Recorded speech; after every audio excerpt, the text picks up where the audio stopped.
O milagre de Kelly, a fé que venceu o impossível. Kelly tinha apenas 27 anos quando recebeu o diagnóstico que mudaria sua vida para sempre. Sentada no consultório do geneticista, com as mãos trêmulas segurando o papel timbrado, ela leu as palavras que pareciam uma sentença: deficiência de acil-CoA desidrogenase de cadeia média, CAD, forma grave, com risco de complicações metabólicas fatais.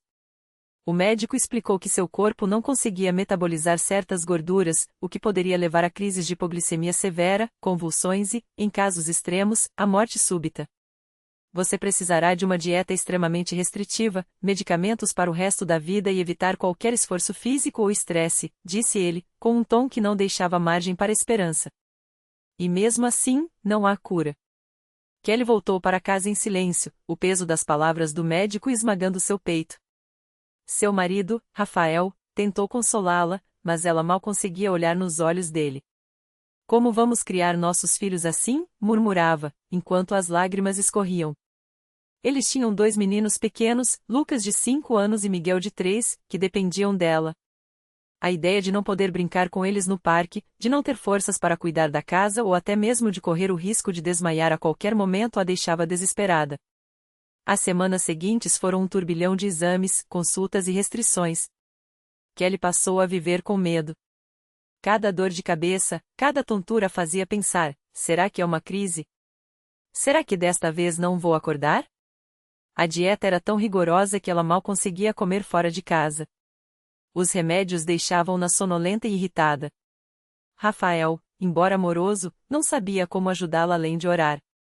E Kelly, que sempre havia sido uma mulher forte e independente, sentia-se presa em um corpo que a atraía. Foi então que sua vizinha, Dona Maria, uma senhora de cabelos brancos e sorriso tranquilo, bateu à sua porta com um prato de comida.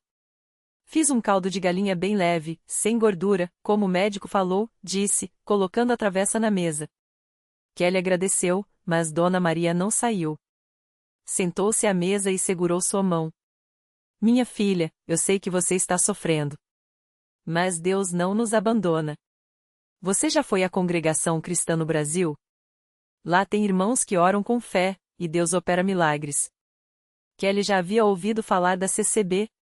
Sabia que era uma igreja simples, onde as pessoas se vestiam com modéstia e cantavam hinos sem instrumentos, apenas com vozes unidas. Mas ela nunca havia entrado em uma. Não sei, Dona Maria. Acho que Deus já tem coisas mais importantes para fazer do que se preocupar comigo, respondeu, secando as lágrimas. A vizinha apertou sua mão com firmeza. Deus se importa com você, minha filha. Ele ouve quem clama a Ele de coração. Venha comigo domingo. Só uma vez. Se não gostar, não volta mais. No domingo seguinte, Kelly entrou pela primeira vez na Congregação Cristã no Brasil. O prédio era simples, sem luxo, mas limpo e acolhedor. As irmãs vestiam saias longas e blusas discretas, os irmãos, camisas sociais e calças sociais. Não havia banda, nem telão, nem palmas. Apenas um grupo de pessoas sentadas em bancos de madeira, esperando o culto começar. Um ancião, homem de cabelo grisalho e postura serena, dirigiu a reunião. Irmãos, vamos começar nosso culto com o hino 45, anunciou. Todos se levantaram, e Kelly, hesitante, fez o mesmo. As vozes começaram a cantar, sem acompanhamento musical, apenas a melodia pura saindo dos corações. Jesus, meu Salvador, a ti venho clamar. Dá-me força e vigor para sempre te amar. Kelly sentiu algo estranho no peito. Não era emoção passageira, era como se aquelas palavras estivessem falando diretamente com ela. Quando chegou a hora das orações, os irmãos se ajoelharam, e ela, sem entender muito bem por quê, fez o mesmo. Ouvia as vozes ao seu redor pedindo por cura, por proteção, por família. E então, uma irmã ao seu lado sussurrou: Senhor, abençoa esta irmã que está aqui pela primeira vez. Dá-lhe fé para crer em teu poder. As lágrimas voltaram aos olhos de Kelly. Ela não havia pedido nada, não havia falado com ninguém, mas Deus já sabia. Depois do culto, Dona Maria a apresentou ao ancião. Esta é Kelly, irmão.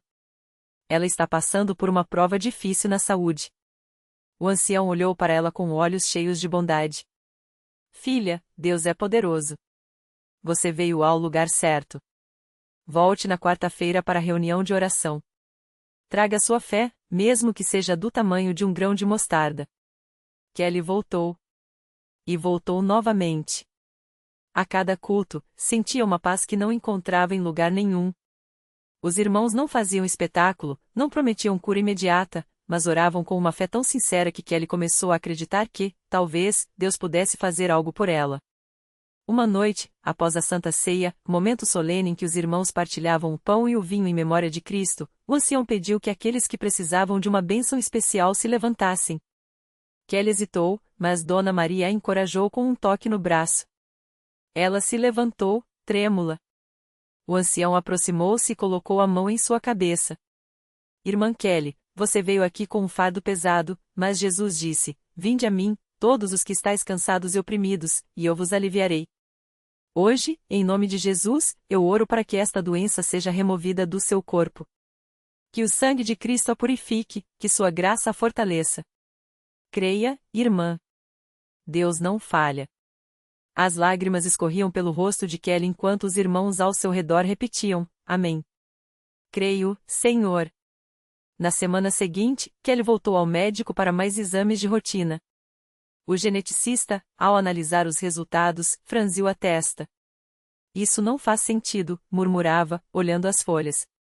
Seus níveis estão normais. Não há sinais de deficiência enzimática. É como se você nunca tivesse tido um CAD. Kelly segurou a respiração. O que o senhor está dizendo, doutor? Ele olhou para ela, confuso. Estou dizendo que você não tem mais a doença. Pelo menos, não há nenhum indício nos exames. Vamos repetir para ter certeza, mas... Ele balançou a cabeça. Em todos os meus anos de medicina, nunca vi algo assim. Os exames foram repetidos. E confirmados. Kelly não tinha mais a deficiência de acil-CoA desidrogenase. Os médicos não tinham explicação. Mas Kelly sabia. No domingo seguinte, Kelly estava de pé na congregação cristã no Brasil, dando seu testemunho. Sua voz tremia, mas suas palavras saíam firmes, cheias de gratidão. Irmãos, eu vim aqui quebrada, sem esperança. Mas Deus, em sua misericórdia, me curou. Não foi através de remédios, não foi através de médicos. Foi através da fé, das orações dos irmãos, do poder de Jesus Cristo. Hoje, posso brincar com meus filhos, posso viver sem medo. Deus é fiel. Os irmãos choravam. Alguns se levantavam para louvar a Deus. O ancião, com os olhos brilhantes, disse, este é mais um sinal de que nosso Deus é vivo. Ele não mudou. Ainda hoje, ele opera milagres entre nós. Anos se passaram. Kelly continuou frequentando a CCB, agora não mais como uma mulher em busca de cura, mas como uma serva de Deus, disposta a ajudar outros que chegavam com o coração ferido. Ela aprendeu que a fé não é a ausência de dúvidas, mas a coragem de confiar mesmo quando não vemos o caminho. Aprendeu que Deus não escolhe os perfeitos, mas se agrada daqueles que o buscam com humildade. E toda vez que cantava o hino 120 com os irmãos, Deus é fiel, Deus é fiel. Suas promessas ele cumpre com amor. Ela lembrava daquele dia em que, numa igreja simples, entre pessoas simples, Deus havia feito o impossível. Não por causa dela, mas por causa daquele que é poderoso para salvar. Porque, no final, a maior lição não era a cura, era saber que, mesmo nas trevas, Deus nunca nos abandona. E isso, nenhum médico poderia explicar. Só a fé. Anos se passaram, e Maria não só caminhava sem muletas, como agora carregava nos braços crianças que, como ela um dia, chegavam à igreja com os olhos cheios de lágrimas e o coração pesado. Sua história tinha se tornado um farol para muitos, mas ela nunca esquecia de contar que o milagre não foi só físico. Foi no coração. Certa tarde, um jovem chamado Lucas chegou à CCB arrastando não só uma doença grave, mas uma revolta contra Deus. Se ele existe, por que me deixou assim? Desabafou, com a voz trêmula. Maria olhou nos olhos e, sem pressa, contou como também já tinha gritado aquelas mesmas palavras. Mas depois sussurrou, Deus não tira o sofrimento só para nos provar. Às vezes, ele permite para nos encontrar no meio dele. Lucas não acreditou de imediato. Mas ficou. E, como Maria anos antes, começou a participar das reuniões, a ouvir os hinos, a ver pessoas simples orando com uma fé que não dependia de circunstâncias.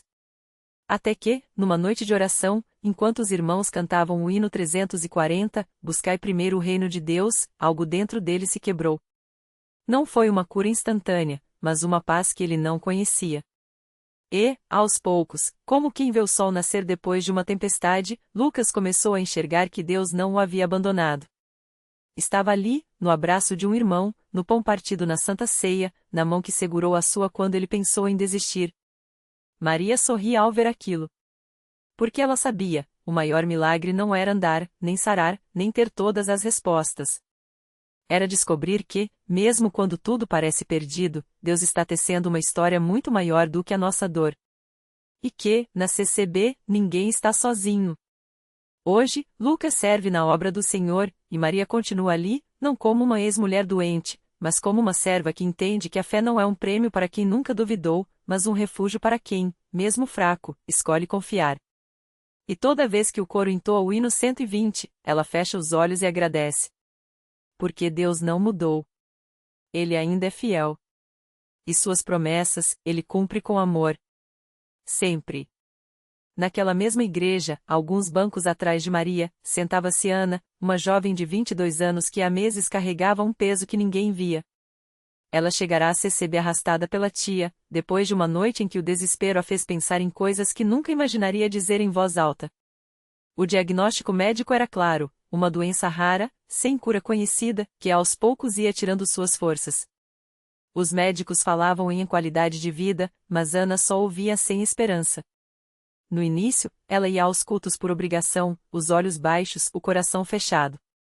Deus não vai me curar, pensava, enquanto via irmãos levantando as mãos em louvor. Se ele existisse, não teria deixado isso acontecer. Mas algo naqueles cultos a incomodava de um jeito bom. Não eram palavras bonitas ou promessas vazias. Era a maneira como as pessoas olhavam umas para as outras, como se dissessem, eu sei que você está quebrado, mas aqui você não precisa esconder. Até que veio aquele domingo. O pastor falou sobre o paralítico da piscina de Betesda, aquele que esperava há 38 anos por um milagre. Às vezes, o maior milagre não é a cura, mas a força para continuar quando a cura não vem, disse o servo de Deus. Ana sentiu algo estalar dentro dela. Não eram lágrimas de autocomiseração, mas uma raiva santa. Por que eu tenho que aceitar isso? Mas então, como se alguém tivesse soprado a resposta em seu ouvido, ela ouviu, e se o milagre não for você andar, mas você me ver andando ao seu lado? Naquela noite, no culto de oração, ela se ajoelhou no altar. Não pediu cura. Pedi forças. E, pela primeira vez em meses, sentiu algo diferente, não era alívio, mas uma paz que não fazia sentido. Como se alguém tivesse colocado uma mão em seu ombro e dito, você não está sozinha nisso. Os meses passaram, e a doença não desapareceu. Mas Ana também não. Ela começou a servir na escola bíblica das crianças, mesmo nos dias em que a fraqueza a obrigava a sentar entre uma história e outra. As crianças não viam uma doente, viam a tia que conta a Bíblia como se fosse um filme. E aos poucos, Ana foi descobrindo que, quando você entrega o que resta de forças, Deus multiplica de um jeito que ninguém entende. Um dia, o médico olhou para seus exames e franziu a testa. Isso não faz sentido, murmurou. Os números não batiam. Os sintomas, que deveriam ter piorado, estavam estabilizados. Não é cura, ele avisou, mas é inesperado. Ana sorriu. Ela sabia. Porque na CCB, ela tinha aprendido que milagre não é só o que os olhos veem. Às vezes, é a coragem que nasce onde só havia medo. É a mão que se levanta em louvor quando o corpo treme.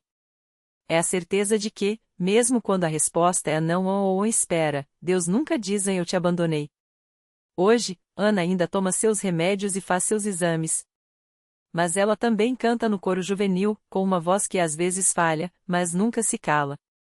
E quando alguém pergunta como ela consegue, ela responde com um sorriso, porque eu já vi Deus trabalhar no que estava morto. E se ele fez isso com Lucas, com Maria, e até comigo, imagine o que ele ainda vai fazer em você. E assim, a igreja continua. não como um lugar de pessoas perfeitas, mas de almas que, mesmo machucadas, escolhem acreditar. Porque na CCB, o milagre não é a ausência de lutas, mas a presença de um Deus que transforma dor em testemunho, e fraqueza em força para dizer: aqui, ninguém desiste de ninguém. Na mesma semana em que Ana compartilhava seu testemunho no culto de jovens, um casal entrou pela primeira vez nas portas da igreja. Eles vinham de longe, com os olhos inchados de tanto chorar e as mãos apertadas, como se temessem se soltar. Era o Seixas, um homem de poucas palavras, e a dona Lúcia, que não conseguia parar de enxugar as lágrimas com o lenço surrado. Ninguém sabia ainda, mas eles haviam perdido o filho mais velho, Vitor, em um acidente de carro 3 meses antes. A dor era tão profunda que nem conseguiram entrar no velório. Ficaram do lado de fora, como se o chão fosse engoli-los se dessem um passo a mais. Desde então, a casa virou um túmulo de silêncio. Ele se fechou no trabalho, ela nas orações sem resposta. Até que uma vizinha, que frequentava a CCB, os convidou: vão só uma vez. Não para esquecer, mas para encontrar uma razão para respirar de novo. Eles sentaram no fundo, como se quisessem passar despercebidos. Mas quando o coro começou a cantar a mesmo que a dor não passe, eu vou louvar, Dona Lúcia segurou o braço do marido com tanta força que suas unhas marcaram a pele. Era a mesma música que Vitor gostava de ouvir no rádio do carro.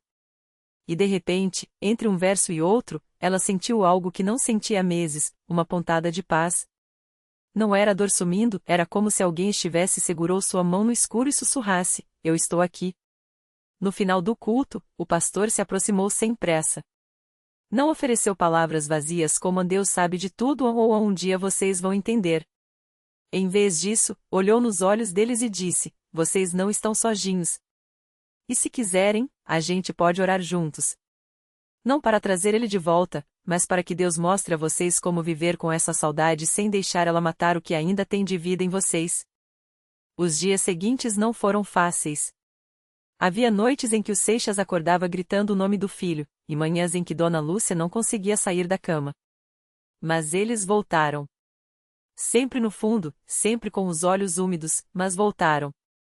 E aos poucos, começaram a notar as pequenas coisas, o abraço apertado de uma irmã em Cristo que também havia perdido um filho, o bilhete anônimo na bolsa de Dona Lúcia com um versículo sublinhado: o Senhor está perto dos que têm o coração quebrantado, Salmos 34, 18, o dia em que Seixas, sem aviso, ajudou a arrumar as cadeiras depois do culto, como se precisasse fazer algo com as mãos que não fosse segurar a dor. Um ano depois, no mesmo mês da morte de Vitor, eles estavam na igreja novamente. Dessa vez, não no fundo, mas na frente, segurando uma foto do filho entre as mãos. Dona Lúcia falou com a voz trêmula, mas firme: a gente veio aqui achando que ia encontrar um jeito de esquecer. Mas Deus nos mostrou que não é isso. Ele não tira a dor, mas ele entra nela com a gente. E hoje a gente pode dizer: a gente ainda sente saudade todo dia. Mas a gente também sente ele todo dia. Naquele momento, uma jovem do coro, a mesma Ana que havia perdido o irmão anos antes, se levantou e abraçou Dona Lúcia sem dizer nada. Não precisava. As duas sabiam que algumas feridas não fecham, mas que, na CCB, ninguém precisa carregá-las sozinho. E assim, mais uma história se juntava às outras. Não porque o milagre tinha apagado a tristeza, mas porque, no meio dela, Deus havia plantado uma semente de esperança. E essa semente, regada com lágrimas e orações, começava a brotar, uma família que voltava a sorrir, um coro que cantava com vozes quebradas mas cheias de fé, uma igreja que, mesmo com portas de madeira simples e paredes sem luxo, se tornava um hospital para almas machucadas. Porque na CCB, o milagre não é a ausência do choro, mas a certeza de que, mesmo no choro, alguém está enxugando suas lágrimas. E que, no fim, a história de cada um não termina na dor, ela se transforma em um testemunho que ajuda o próximo a acreditar que, sim, ainda há luz. Mesmo que seja só um raio fraco no fim do túnel. E essa luz? Ela brilha mais forte quando a gente segura a mão de quem está ao lado e diz: vem. A gente vai juntos. Era uma tarde de sábado quando Irmã Maria, com os olhos ainda inchados de tanto chorar, entrou pela porta dos fundos da igreja. Ela vinha arrastando um peso que ninguém via, mas que todos sentiam: a ausência do filho mais velho, que há anos havia se perdido nas ruas, vítima das drogas e das más companhias. As irmãs já tinham orado por ele incontáveis vezes, mas a resposta parecia demorar. Até aquele dia. Dentro do templo, o coro ensaiava um hino antigo, daquele que faz o peito arder. Deus é fiel, ele não falha, mesmo quando a noite chega. Maria sentou no último banco, onde a sombra da cruz caía sobre ela como um abraço. Não tinha forças para cantar, mas o coração batia no ritmo daquelas palavras. Foi então que sentiu uma mão no ombro. Era a irmã Clara, aquela que sempre chegava com um sorriso e um versículo na ponta da língua. Maria, hoje não é dia de desistir, ela disse baixo, como se soubesse algo que Maria ainda não tinha ouvido. Deus está mexendo. E Deus estava mesmo. Enquanto o culto seguia, com os irmãos levantando as mãos em súplica, do lado de fora da igreja um jovem de cabelo desgrenhado e roupas surradas parou. Ele olhava para o prédio simples, com a placa Congregação Cristã no Brasil desgastada pelo tempo, e sentia algo estranho no peito, uma pontada de saudade. Não de um lugar, mas de um cheiro, o cheiro de café com pão caseiro que sua mãe fazia aos domingos, o cheiro da Bíblia velha do seu pai, aberta na mesa da sala. Ele não sabia explicar, mas os pés o levaram até a porta. Dentro, o culto estava no auge.